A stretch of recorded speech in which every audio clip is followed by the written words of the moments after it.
पिछले कुछ दिनों से बिहार, हिमाचल, राजस्थान और अब पश्चिम बंगाल, इन सभी जगहों पे घूमने पे एक जो मेजर समस्या लोगों के मन में भाव दिखा, ऊपरी समस्या जिसको तंत्र से संबंधित समस्या बोलते हैं, उसका डर, उसका भय लोगों के मन में दिखा कि मेरे ऊपर ऐसा तो नहीं किया गया। हर जगह किसी भी एक केस की बात मैं नहीं करूँगा, मैं सारे केसों की बात कर रहा हूँ।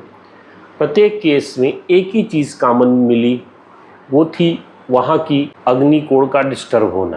कोई भी ऐसा घर, कोई भी ऐसी फैक्ट्री, कोई भी ऐसा चीज़ नहीं मिला जहाँ पे अग्निकोण डिस्टर्ब ना मिले। अग्निकोण डिस्टर्ब है, साउथ वेस्ट डिस्टर्ब है, नॉर्थ ईस्ट डिस्टर्ब है, ईश्वर आशीर्वाद नहीं है, पितृ आशीर्वाद नहीं है और अग्निकोण मंद है। उन घरों में आपको लगता है कि आपके ऊपर किया गया है। मैं ऊपरी को मना नहीं कर रहा हूँ, बिल्कुल प्लस है तो माइनस है, राजा है तो रंक है, गलत है तो सही है, वो एनर्जी एग्जिस्ट करती है तो करती है, मगर वो सब पे काम क्यों नहीं करती, ये आपको ध्यान देना पड़ेगा। जब आपके घर में अग्नि मंद होगी तो ये एनर्जी आपके यहाँ ज़्यादा एक्टिव होंगी, ज़्यादा आपको परेशान करेंगी, नहीं तो आएंगी चली जाएंगी। ऐसा होता तो बहुत सारे लोगों पे, हर आदमी केवल वशीकरण, बहुत सारे जो चीज़ होते हैं उन सबको करके अपनी मनोवांछित पूर्ति अगले से प्राप्त कर पाता, मगर क्यों नहीं कर पाता, हर जगह ये काम क्यों नहीं होता। और सबसे महत्वपूर्ण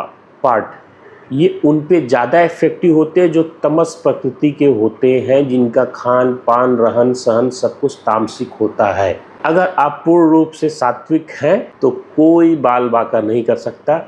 भगवती ऊपर बैठी हुई है। हिमाचल में ही देवताओं की चीज़ें मिलती हैं, बिहार जैसे ही आप बिहार में, बंगाल में आते हैं तो यहाँ पे ये समस्याएं देखने को मिलती हैं।